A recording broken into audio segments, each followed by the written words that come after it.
আসসালামু আলাইকুম রহমতুল্লাহি ওয়া বারাকাতুহু। আজকে ইনশাআল্লাহ আমি আপনাদের সাথে আল কুরআনে বর্ণিত আল্লাহর একটি অনন্য এবং অসাধারণ নাম সম্পর্কে আলোচনা করব। এই নামটি অনন্য কারণ আল্লাহ এই একই নাম তার নিজের জন্য ব্যবহার করেছেন, আবার বিশ্বাসীদেরকেও এমন হতে বলেছেন। আল্লাহ আমাদের সম্পর্কে বলেছেন ওয়াকালিলুম মিন ইবাদিয়াশ শাকুর, এবং আমার বান্দাদের মধ্যে খুবই অল্পই শাকুর। শাকুর অর্থ চরম কৃতজ্ঞ, আর কৃতজ্ঞ হওয়া এবং গুণগ্রাহী হওয়া দুইটা ভিন্ন ভিন্ন জিনিস। কৃতজ্ঞ মানে কেউ যদি আপনার কোনো উপকার করে তাহলে আপনি তাকে থ্যাংক ইউ বা ধন্যবাদ বলেন এবং মনে মনে তার প্রতি কৃতজ্ঞতা অনুভব করেন।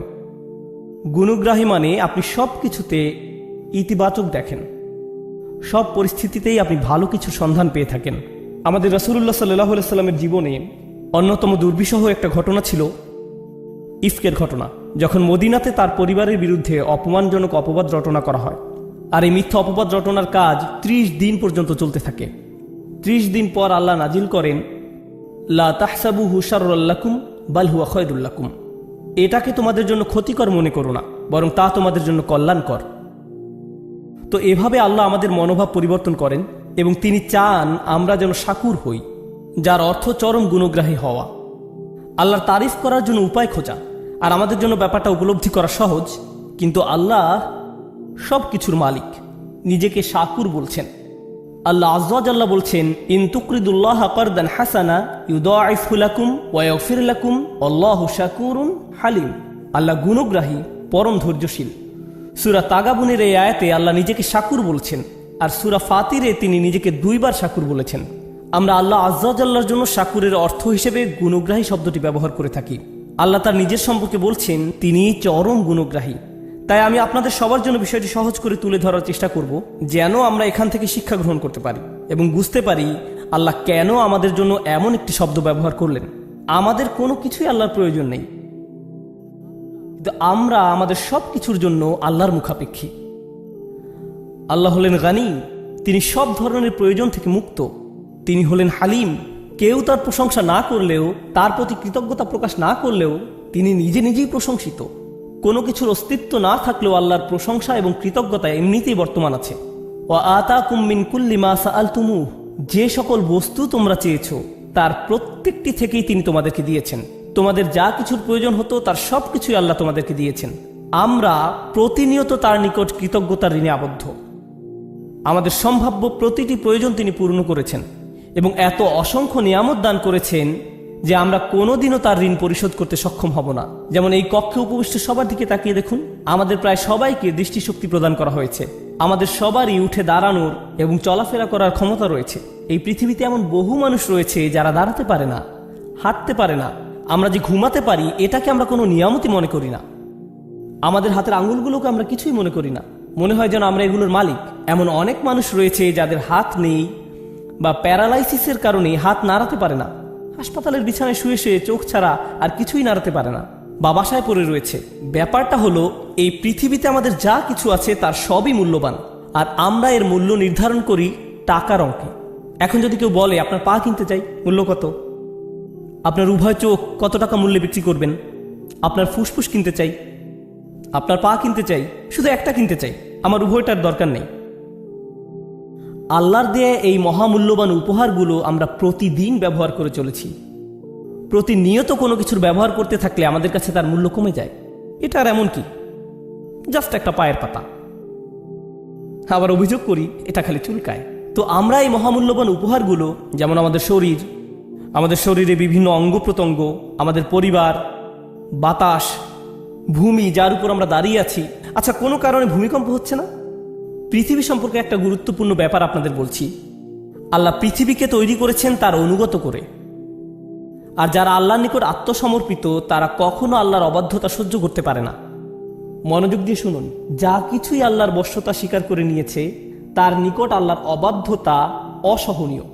আর পৃথিবীর উপর বিচরণকারী মানব সম্প্রদায় আল্লাহর অবাধ্যতা করে যাচ্ছে প্রতিনিয়ত। আর যখন তারা আল্লাহর অবাধ্যতায় লিপ্ত হয় তখন পৃথিবী তাদেরকে চূর্ণ বিচূর্ণ করে দিতে চায়। পৃথিবী ওইসব মানুষদের ধ্বংস করতে চায় যারা আল্লাহর অবাধ্যতায় লিপ্ত। আল্লাহ বর্ণনা করেন, প্রতিবার যখন কেউ বলে আল্লাহ সন্তান গ্রহণ করেছেন, তাকাদুস সামাওয়াতু ইয়াতাফাত্তারনা মিনহু ওয়া তানশাক্কুল আরদ, এতে 7 আসমান ফেটে পড়ার উপক্রম হয়। যখন কেউ বলে আল্লাহ সন্তান গ্রহণ করেছেন, তারা এমন জঘন্য কথা সহ্য করতে পারে না। এমনকি পৃথিবীও খণ্ড বিখণ্ড হয়ে যাওয়ার উপক্রম হয় যখন কেউ এমন পাপপূর্ণ কথা উচ্চারণ করে। আর এই জমিন মানব জাতির অসংখ্য পাপ সহ্য করে যাচ্ছে প্রতিদিন। সবকিছু চূর্ণ বিচূর্ণ করে দেওয়ার জন্য এটি আল্লাহর কাছে অনুমতি ভিক্ষা করতে থাকে, আর আল্লাহ একে থামিয়ে রাখেন। পরিশেষে কিয়ামতের দিন আল্লাহ পৃথিবীকে অনুমতি প্রদান করবেন, আদেশ নয়, পৃথিবীকে অনুমতি প্রদান করবেন। বিআন্না রব্বাকা আওহা লাহা, আল্লাহকে অনুমতি দিবেন যেন এতদিন যাবৎ সে তার ভেতরে যত যাতনা বহন করে চলেছিল তা উগরে ফেলতে পারে। এত সব পাপ নিয়ে আমরা যখন পৃথিবীর উপর দিয়ে চলতে থাকি, এটি যে কম্পন সৃষ্টি করে আমাদেরকে ধ্বংস করে না, তার জন্য আমরা কতটুকু কৃতজ্ঞ। আমাদের প্রতি আল্লাহ নিয়ামত গুণে শেষ করা যাবে না। আল্লাহ আমাদের যে অসংখ্য অগণিত উপহার দান করেছেন তা আমাদের ক্ষুদ্র মস্তিষ্কের ধারণা ক্ষমতার বাহিরে।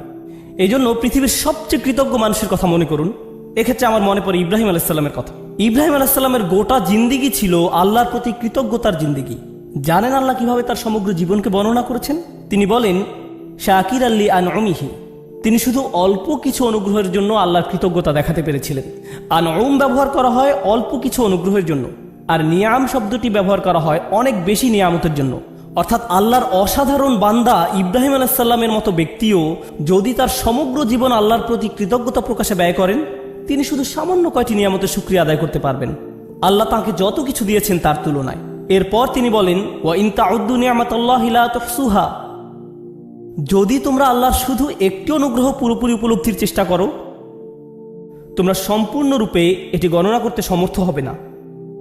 আল্লাহর সকল অনুগ্রহ নয়, শুধু একটি নি'মাতাল্লাহ লা তুহসুহা, উদাহরণস্বরূপ চিন্তা করার সামর্থ্য, শুধু একটি অনুগ্রহ। আল্লাহর এই একটি অনুগ্রহ প্রতিদিন প্রতি মিনিটে কতভাবে আমার উপকার করে, আমি আল্লাহ শুধু একটি অনুগ্রহের উপকার গণনা করে শেষ করতে পারবো না। কিভাবে আমি আমার প্রতি তার প্রদত্ত সকল অনুগ্রহের শুকরিয়া আদায় করব? আমাদের প্রতি আল্লাহর যহেরা বা প্রকাশ্য অনুগ্রহ যেমন আছে, তেমনি আছে বাতিনাহ বা গোপন অনুগ্রহ। তিনি বলেন, ওয়াসবাগা আলাইকুম নি'মাহু যাহিরাতান ওয়া বাতিনা, এবং তোমাদের প্রতি প্রকাশ্য ও অপ্রকাশ্য নিয়ামতসমূহ পরিপূর্ণ করে দিয়েছেন।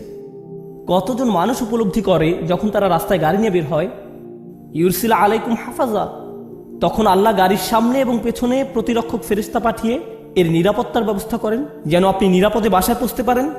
আপনার গাড়ি যে রাস্তা থেকে ছিটকে পড়েনি, সেটা ব্রেক ভালো কাজ করার কারণে নয়, আপনার গাড়ি রাস্তায় টিকে আছে কারণ আল্লাহর গার্ডিয়ান ফেরেশতা পাঠিয়ে এর সুরক্ষার ব্যবস্থা করেছেন। কতজন মানুষ এটা উপলব্ধি করে?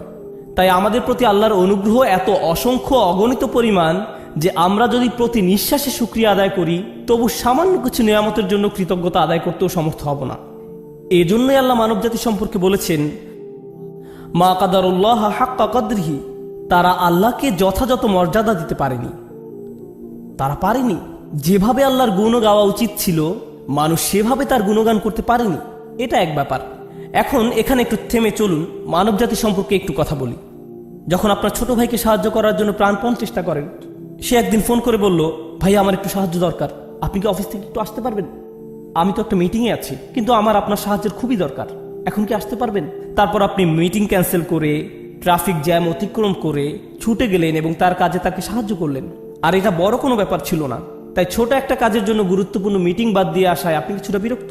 সিরিয়াসলি, তুমি এই সামান্য কাজের জন্য আমাকে এভাবে ডেকেছো? কিন্তু এরকম একবার নয়, সে বারবার আপনার সাহায্যের জন্য আপনাকে আহ্বান করে। এরপর এক সময় আপনি আর তার কোনো ফোন কল রিসিভ করেন না। ও আবার সে ফোন দিয়েছে, তখন টেক্সট মেসেজ পাঠান, আমি এখন ব্যস্ত, কল এলে কেটে দিব না, তাহলে সে বুঝে যাবে। এর চেয়ে বরং রিং হতে থাকুক। মানুষ এভাবে বারবার বারবার সাহায্য চাইলে আমরা বিরক্ত হয়ে পড়ি। তদুপরি উপকার করলেও তাদের মনে থাকে না, তারা এমনকি ধন্যবাদও দেয় না। তাদের কাছে এই উপকারের কোনো মূল্য থাকে না। তারা মুখ ঘুরিয়ে বলে, তুমি আমার জন্য কি করেছো? মানুষ এমনটা করে কিনা? আপনি তাদের জন্য সব করলেও তারা অকৃতজ্ঞের মতো অস্বীকার করে, তুমি আমার জন্য এমন আর কি করেছো? এমন কথা শোনার পর আপনি মনে মনে প্রতিজ্ঞা করেন, আমি জীবনে কোনোদিন আর তোমার কোনো উপকার করব না। তুমি বলছো আমি কোনোদিন তোমার জন্য কিছু করিনি? তোমার মতো ব্যক্তি এই কথা বলছে। এরপর আপনার তাকে স্মরণ করিয়ে দিতে হয় যে তার জন্য কি কি করেছেন। এতে হয়তো সে বলবে, ও তুমি এখন খোঁটা দিচ্ছ, লোকজনকে দেখাচ্ছ যে তুমি কেমন উপকারী লোক। একজন বিশ্বাসী হিসেবে এমনিতে আমাদের কাউকে উপকারের কথা মনে করিয়ে দেওয়া উচিত নয়। লা তুবতিলু সাদাকাতিকুম বিল মান্নি ওয়াল আযা, তোমরা অনুগ্রহের কথা প্রকাশ করে এবং কষ্ট দিয়ে নিজেদের দান খয়রাতকে বরবাদ করো না। এখন একবার ভেবে দেখুন, আল্লাহ আমাদের জন্য কত কিছু করেন প্রতিদিন, আর আমরা কত অল্প ধন্যবাদ দেই তাকে, আমরা কত সামান্য কৃতজ্ঞতা দেখাই। তারপর আমাদের যখন আবারও কিছু দরকার হয়, প্রয়োজনটা আমরা এমনকি মুখ ফুটে চাইও না। আমার ফুসফুসের প্রতি নিঃশ্বাসে বাতাসের দরকার হয়, এমনকি আমি যখন আল্লাহর অবাধ্যতা করছি তখনও বাতাসের দরকার হয়, ঠিক কিনা? আমি আল্লাহকে ভুলে যাওয়া সত্ত্বেও তিনি আমাকে ভুলে যান না। তিনি আমার প্রয়োজন পূরণ করেন। আমার ফুসফুস তার কাছে চায়, আমার হার্ট আরেকটা পাম্পের জন্য তার কাছে চায়, আমার চোখ আর্দ্র থাকার জন্য তার কাছে চায়, যেন সে দেখতে পারে। এমনকি যখন আমি চাওয়ার প্রয়োজন বোধ করি না, তখনও তিনি আমাকে দিয়ে যাচ্ছেন। আল্লাহর এত সব অনুগ্রহের শুকরিয়া আদায় করা আমার পক্ষে কখনোই সম্ভব নয়। চলুন এখন আমরা শাকুর নামের অর্থ বোঝার চেষ্টা করি। আল্লাহর প্রতি কৃতজ্ঞতা প্রকাশে আপনি সামান্য যা কিছুই করেন, কারণ আমরা যাই করি না কেন তা সবসময় সামান্যই হবে। আল্লাহ বলছেন তিনি আপনার এই সামান্য চেষ্টাকে দারুণ কদর করেন। ইয়া রব, আপনি আমাদের জন্য সবকিছু করেন। যেমন আপনাদের একটা উদাহরণ দিচ্ছি, আপনার প্রতিটি পয়সা, প্রতিটি র্যান্ড, একজন আমেরিকানের প্রতিটি ডলার, একজন পাকিস্তানের প্রতিটি রুপি, ব্যাংকে আপনার যত টাকা আছে, আপনার পকেটে যত টাকা আছে, ডেবিট কার্ড, ক্রেডিট কার্ড, যাই থাকুক না কেন, এর সব কিছু এসেছে আল্লাহর কাছ থেকে। তিনি আপনাকে প্রতিটি পয়সা দান করেছেন, আর আপনি তার থেকে খুবই সামান্য একটা পার্সেন্টেজ দান করলেন। কেউ আপনার দরজায় এসে করাঘাত করলো, আপনি তাকে সামান্য কিছু দান করলেন, কিন্তু আল্লাহ আপনাকে যা দিয়েছেন তার প্রায় সবটাই এখন আপনার কাছে রয়ে গেছে। আর আল্লাহ ভালো করেই জানেন যে আপনি অধিকাংশই নিজের কাছে রেখে দিয়েছেন। এখন আল্লাহ বলছেন আমি তোমার এই সামান্য দানের মহা গুণগ্রাহী। সুবহানাল্লাহ, সুবহানাল্লাহ। প্রথমত এই টাকাটা তো আমার ছিল না, এই টাকাটা তো আল্লাহরই, এটা তো আমার ছিল না। আল্লাহ আমাকে দিয়েছেন এত পরিমাণ, আর আমি দান করেছি এতটুকু পরিমাণ। কিন্তু আল্লাহ এই অল্প দানেরও দারুণ কদর করে থাকেন। তিনি আমার এই নগণ্য দানও স্বীকার করেন। আমাদের প্রতি আল্লাহর নাম আশ-শাকুরের অনুগ্রহ এটি, আশ-শাকুর নামের অনুগ্রহ এটি। আর শাকুর নামটি আরো দুইটি নামের সাথে যৌথভাবে এসেছে, গফুরুন শাকুর এবং শাকুরুন হালিম। আমার কাছে এই ব্যাপারটা অসাধারণ চমকপ্রদ লেগেছে। গফুরুন শাকুর মানে আমরা যখন নামাজ পড়ি, আল্লাহ আমাদের নামাজ পড়া পছন্দ করেন। আর আমাদের নামাজে কত শত ভুল থাকে। নামাজে কত মানুষ দুনিয়াবী বিষয় নিয়ে চিন্তা করে, কত মানুষ চিন্তা করে তারাবি কি 14 নাকি 15 রাকাত হলো, কতজন মানুষের রুকু সিজদা নিখুঁত হয় এবং অন্তর আল্লাহর দিকে ঝুঁকে থাকে, কতজন মানুষ এটা অর্জন করতে পারে। এত সব ভুল থাকা সত্ত্বেও আল্লাহ কি করেন?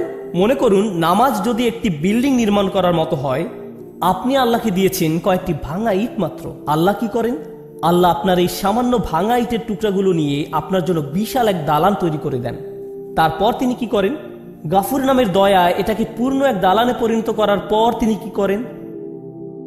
তিনি আপনার এই নামাজ পড়াকে সমাদর করেন, এই সুন্দর বিল্ডিং এর সমাদর করেন যেটা আপনি নির্মাণ করেননি। এভাবেই আল্লাহ আমাদের জন্য গাফুরুন শাকুর, অর্থাৎ এমনকি আমাদের সওয়াবের কাজেও ত্রুটি রয়েছে, খুঁত রয়েছে। প্রথমে আল্লাহ স্বয়ং ওই ত্রুটি বিচ্যুতিগুলো দূর করে দিবেন, তারপর আমাদের এই ত্রুটিপূর্ণ ভঙ্গুর প্রচেষ্টাগুলোর জন্য আমাদের প্রশংসা করেন। ইবাদত সঠিকভাবে পালন করতে ব্যর্থ হওয়ায় আমি যে দুঃখজনক অজুহাতগুলো দেখাই তা তিনি ঢেকে দেন। তারপর তিনি আমার এই প্রচেষ্টাকে অ্যাপ্রিসিয়েট করেন। ইনি আল্লাহ গফুরুন শাকুর। এটা আল্লাহ ছাড়া আর কেউ করতে পারে না। যদি আপনার বসের কোনো কাজ কোনো রকমে করে দেন, মামুলিভাবে করে দেন, তিনি আপনাকে অমুক একটা প্রজেক্ট করতে দিয়েছেন, 30 পৃষ্ঠার রিপোর্ট তৈরি করতে বলেছিলেন, আপনি মাত্র 2 পৃষ্ঠা লিখে বসের হাতে তুলে দিলেন, তারপর বললেন আপনার খুশি হওয়া উচিত, আমি তো 2 পৃষ্ঠা লিখেছি। কি হবে ভাবতে পারছেন? মানুষের পক্ষে কোনোদিন আল্লাহর মতো গফুরুন শাকুর হওয়া সম্ভব নয়। যদি প্রত্যাশার চেয়ে কম করেন, তাহলে যার জন্য কাজটি করেছেন তিনি আপনার প্রতি ক্রোধান্বিত হয়ে পড়বেন। কিন্তু আল্লাহ বলছেন তুমি তো অন্তত চেষ্টা করেছো, আমি তোমার ত্রুটিগুলো ঢেকে দিচ্ছি।